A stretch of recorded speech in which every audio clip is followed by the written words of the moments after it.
It's time now for the award-winning #1 local talk show in Northeast Pennsylvania, The Sam Lesante Show. Now here's your host, Sam Lesante. Thanks for joining us, folks. I'm Sam Lesante, and remember 24/7, you can watch us on ssptv.com. Also 24/7 on the app, search SSPTV, and don't forget, folks, don't download the app on the phone. And for those people that you know that do not have cable, they should have cable, but if they don't, tell them to download YouTube, search SSPTV, and subscribe, and you could watch all of the programs. The show we're constantly trying to give you information on what's going on in the community. This particular show, folks, I'm going to play in all the systems for my friends in Pottsville on Comcast 190. We're on every day there, folks, in 190. Up in the Wilkes-Barre area on Channel 92, Wilkes-Barre, Kingston, and Mountaintop, Channel 92 on Saturday and Sunday evenings from 7 to 11. And, of course, all my friends in Lackawanna County and the other counties there on Saturday and Sunday mornings from 8 to 11. So you have plenty of time to watch our shows. Today's guest, Maryann Lawhon, no stranger to the Sam Lesante Show. She is the president of the Pennsylvanians for Human Life and also the executive director of The Voice of John. And we're going to talk about The Voice of John a little bit, how you can watch that show. And a good friend of mine, Neil Roberto, who is always there for so many people. They've been around for 79 years. He's the director of Catholic Social Services in Hazleton. Thanks for coming on the show. Thank you, Thank Sam. you for having us. I got a great show. I got two major people on my show today. I feel very proud about this. Maryann, you've been around for a while. We've had many shows, and sometimes you wonder if you're beating a dead horse sometimes. But let's talk about what you're about and what you represent. Well, I'm with Pennsylvanians for Human Life. I've been involved with the group since I moved to this area almost 40 years ago. And I think for many, many years we were strictly associated with our work for the unborn. Pro-life was work with the unborn. Over the last year in particular, we have increased the breadth and depth of what we do. The Voice of John has expanded and speaks now to issues of not only abortion, but infanticide, euthanasia. There's so much euthanasia legislation pending across the country.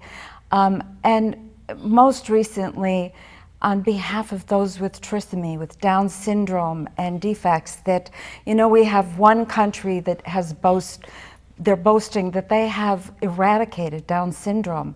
I thought there was a medical breakthrough, and it's not. They abort these children. So we have expanded our role in speaking out for human life. From the womb to the tomb, it is sacred. It is a gift from a loving God. It's interesting you say that because some of the shows I do, we talk about, the unborn baby, okay, and how they dismember parts of an unborn baby, which is like unbelievable. It just drives me crazy. But then my friends, the seniors, I tell them, they're not going to have babies, but I say, watch out, because the same wacko liberals, and this is me now, this is my opinion, the same wacko liberal politicians that we have that are supporting Planned Parenthood, okay, will be also enforcing euthanasia on these people. Well, what, you're 80-something, well, you're not really wanted anymore and you're sick. Could you imagine killing unborn babies? I mean, if you're Down syndrome, okay. God's creation, Maryann, and they do that. Let me tell you how sick Planned Parenthood is. This is how sick they are. Now, folks, this was in the standing speaker yesterday, okay? And I tell you, I don't care if they're Democrats or Republicans. Anybody who funds Planned Parenthood, boy, I'll tell you, Planned Parenthood, Senator Tweak, they suggested that Disney should have a princess who had an abortion. They want Disney, okay, this comes out of Allentown, they want to tell the story that they think that Disney should have a princess that had an abortion. How low can Planned Parenthood go? Now, also, folks, please check the records of the senators who support Planned Parenthood. You know, these senators say they're pro-life, but they support Planned Parenthood. Google Bob Casey's record on supporting Planned Parenthood, and they use the excuse with women's health care. You see, Right. and Senator Durbin, who the bishop was very nice, they will not let him get Holy Communion, which is the most important thing of any Catholic Mass, okay? Right. And he don't care. Gift. He don't care. He still wants to support Planned Parenthood. Now here it is, Standard Speaker, you know, April the 2nd's paper. Planned Parenthood office gets an earful. That's how low they are, folks. I don't know what else to say. You live with that. They're into eugenics. They're selling body parts. There's no end to the corruption and evil within that organization.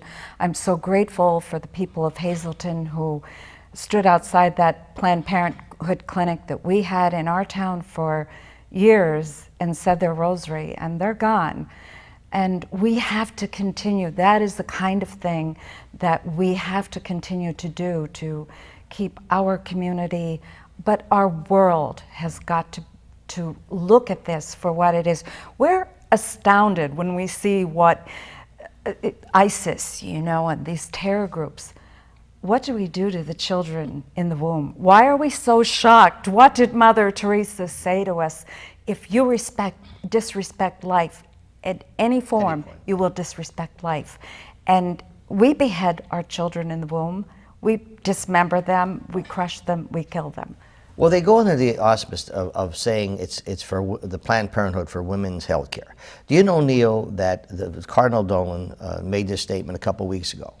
He said there are more African American babies aborted than are born in New York City. If I was African American, I would be ecstatic, because to me, it's trying to eliminate, you know, that's only my opinion. Right. More African babies are aborted in New York City than are born. And your mayor there, who is a complete off-the-wall mayor, these guys think it's okay. You know, they use that thing about women's health care. See, when you're getting... There's depression. Girls are cutting themselves. There's miscarriages. There's no end to the things this does to a woman's body, to her heart, to our very soul. And they don't tell those stories, okay? Neil, being the director of Catholic Social Services, you work very closely, right? So tell us about Catholic Social Services, even though, you know, many people know, but tell us your story and how you work with women and your maternal operation health program. The core of our work, everything we do, is based on respecting and upholding the dignity and value and self-worth of everyone who comes through the front door, no matter what their situation in life might be. And that's the driving force. So we've been in the community, as you mentioned, Sam, for 79 years now, close to almost 100 within the diocese itself. But from the very beginning, it's always been about promoting life with the various different programs and services that we have here. The working with people, you know, sometimes I have a liberal friend who says, you know, it's good to say these things, Sammy, but some people can't afford, you know, to have the babies, okay? I always tell people I'm pro-choice. The choice is before you have sex. After that, then God, if there's a creation, it's God's creation. So that should be your choice, knowing what you're doing before you have sex.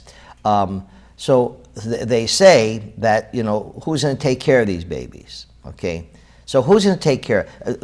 Maybe there's a person out there. We've saved a lot of lives of unborn babies, haven't we, Maryann? Yes, we have. Yeah. Yes. But the point is that if you're in that situation, how do you comfort them?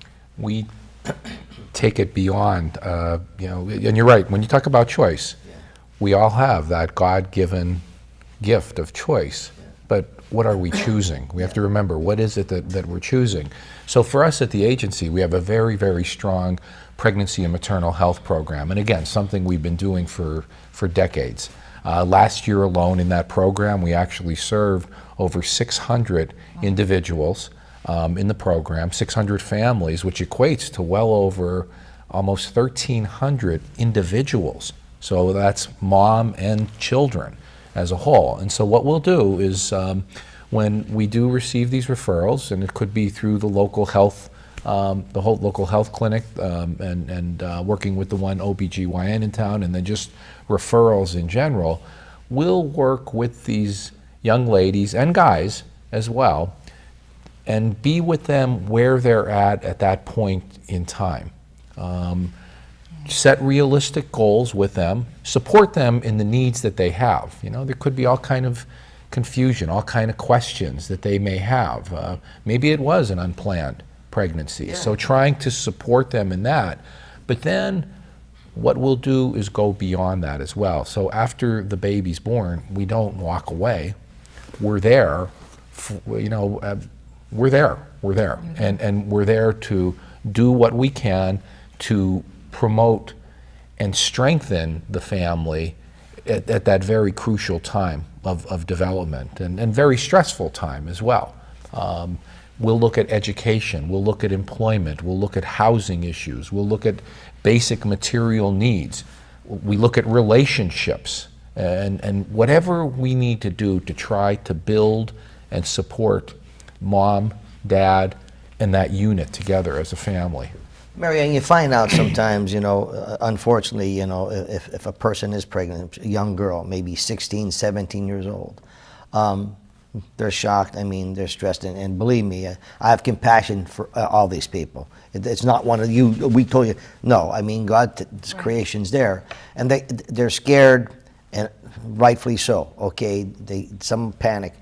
What do you see? What do you tell these young women who find themselves in that situation? Because the boy, for instance, or the girl, or whoever, you get rid of it. Get rid of it. They don't even call it, but get rid of it. Okay, So here's this young girl who is troubled, and needs all the help that she has. What do you do for those? It's been such a journey for me over these last 4 decades working in the pro-life movement.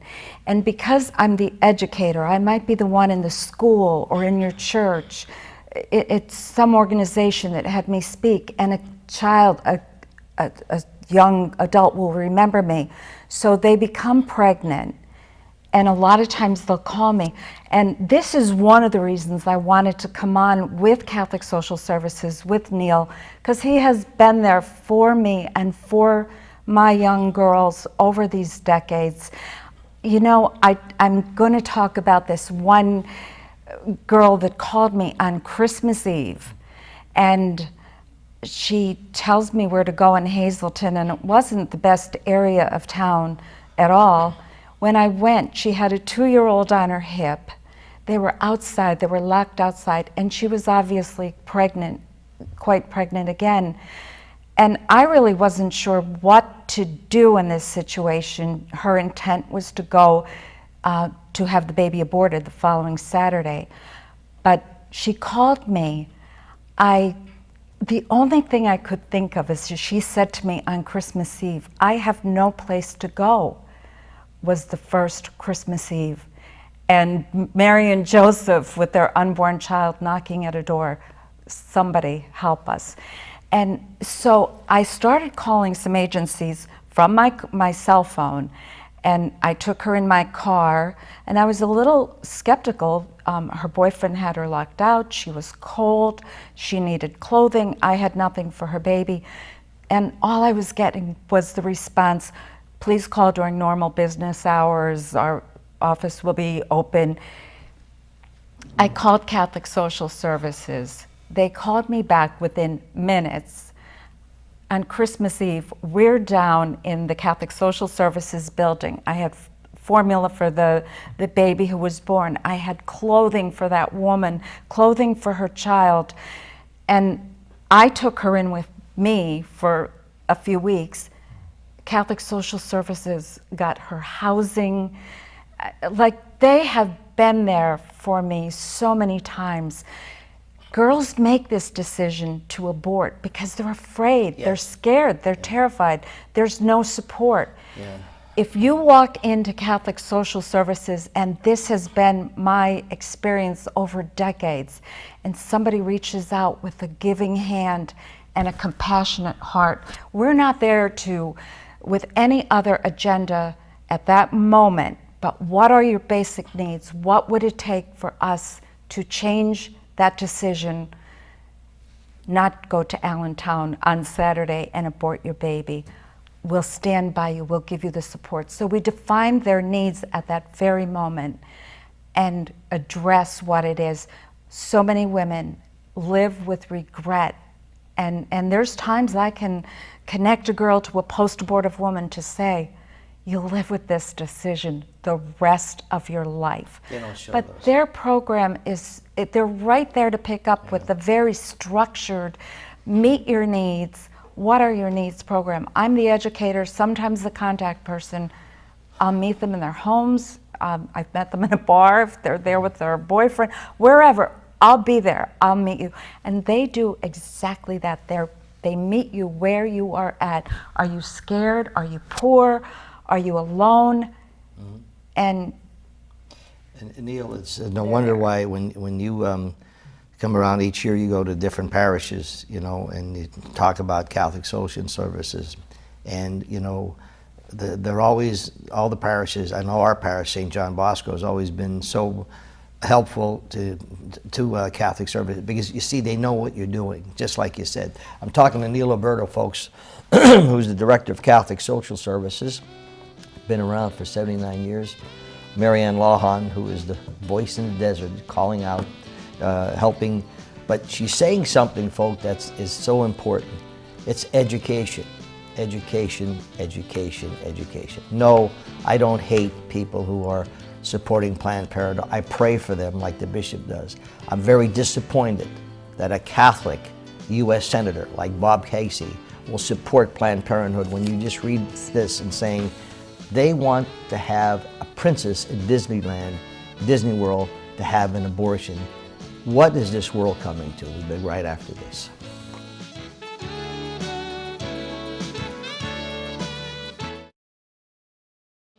Thanks for staying with us, folks. I'm Sam Lesante. Remember, 24/7, SSPTV.com. Download our app, SSPTV. People who don't have cable, let them know they could download YouTube, search SSPTV, subscribe, watch all the programs.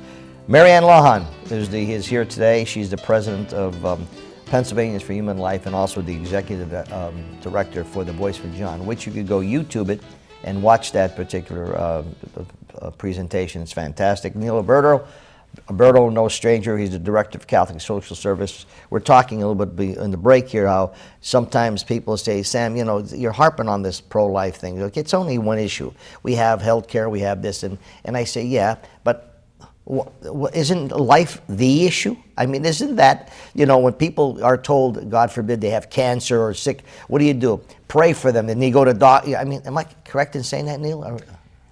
Everything we do. We talked about this a little bit earlier. It's as you said, it's all about life. It's all about supporting life. It's all about helping individuals to recognize the value of life. And I think some of the biggest challenges we have sometimes in the work is when people don't see their own inherent value and dignity and worth, and just move into different paths and trying to find themselves and find value in other things before recognizing it within themselves, if that makes sense. Yes. So at Catholic Social Services, as Maryann told the story about Christmas Eve, that this poor couple, so you're open almost, 20, all the time? Or we could be contacted, even though there's hours and folks are off and everything, and she had me smiling with that.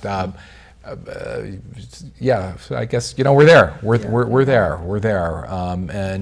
And what do you mostly take care of? I mean, like if a person's out there having some, is it clothing? Is it food? Is it housing? Is it all of the above? Okay. I think what we would want to do, as Maryann had mentioned, be with that person where they're at that given moment. First and foremost, I think the first lesson of charity is the ability to listen and listen with your whole heart to that person, no matter where you may be coming from, because yes, you're right, you hit on this a little bit earlier, where we all have these our own preconceived judgments and notions, but we got to be there where that individual is.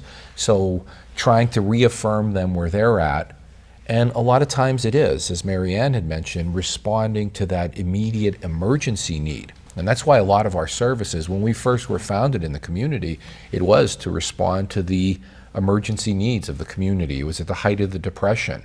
But automatically, once those issues are somewhat settled, it's okay, how could we begin to help you to help yourself?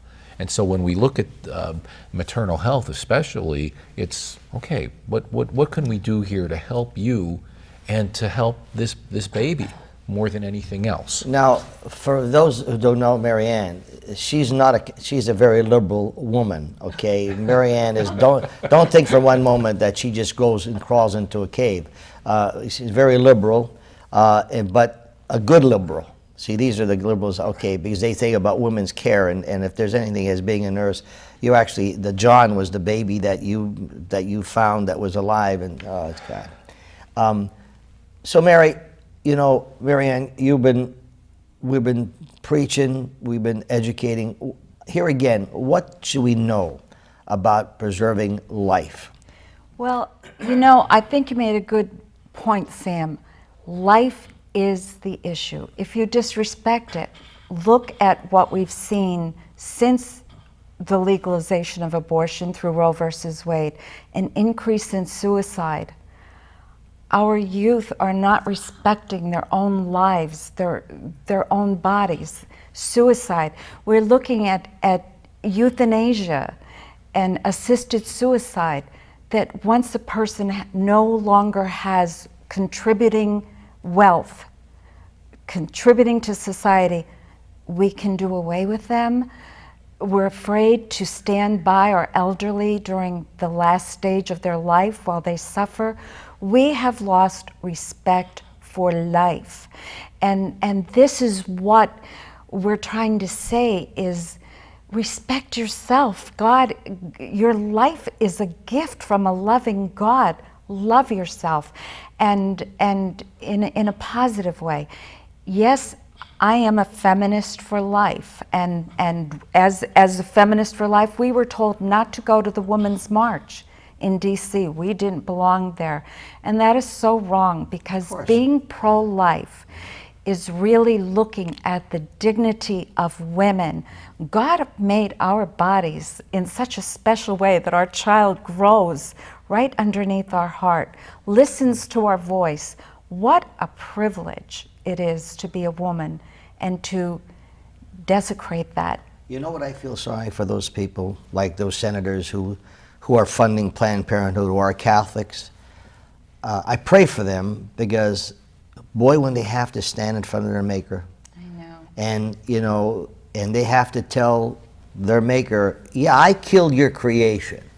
Because after all, I wanted to have that office, and I wanted to be that U.S. senator, and I wanted to be that congressman, and that's what I did. Okay, I tremble to know, and believe me, I'm a sinner, but I don't know what it's going to be like when they have to stand in front of their Maker and tell him, the good Lord, I killed your creation by supporting these people who I know, and they say it's to help women care. Well, I got about a minute and a half left, okay? I'm on how very vigilant I am about pro-life, okay? Probably one of the few that speak on television about this, because everyone else has. Very courageously. Yeah. Well, yeah, like Rush Limbaugh, all the conservatives, but you'll never hear this on CNN, or very seldom. That's only my opinion. In closing, what do you have to say, Neil? Life is worth living. Yeah. There's no question about that, and we're so grateful for all that Maryann has done over the years in promoting life, and to the community as a whole for all the support that they've given us in trying to fulfill our mission of supporting individuals and families that come to us for assistance. And folks, the websites are up on the screen, so you can go to Maryann. You got about a half a minute left. What do you think? What I want to say is thank you to Catholic Social Services for being there when I brought in a minor whose mother and father had put her out of the house. I didn't know what to do about that situation. They were there. They have been there for me with a wonderful program, and Catholic Social Services saves lives. And that's the Diocese of Scranton does a great job with that. Yeah. They really do. And compliments to Bishop Bambera for supporting the Catholic Social Services. Folks, it's education. All we ask you to do is think about it. And listen, if there happens to be a pregnancy in your family, and you know, I know sometimes parents can get very upset, and however, right now is where compassion comes in. You got to give these young girls compassion. It's a human being. Yes, it was unfortunate, but it's compassion. Yelling and screaming and throwing them out is not helpful. You know, I know it's tough. Thanks for joining us. We'll see you next time.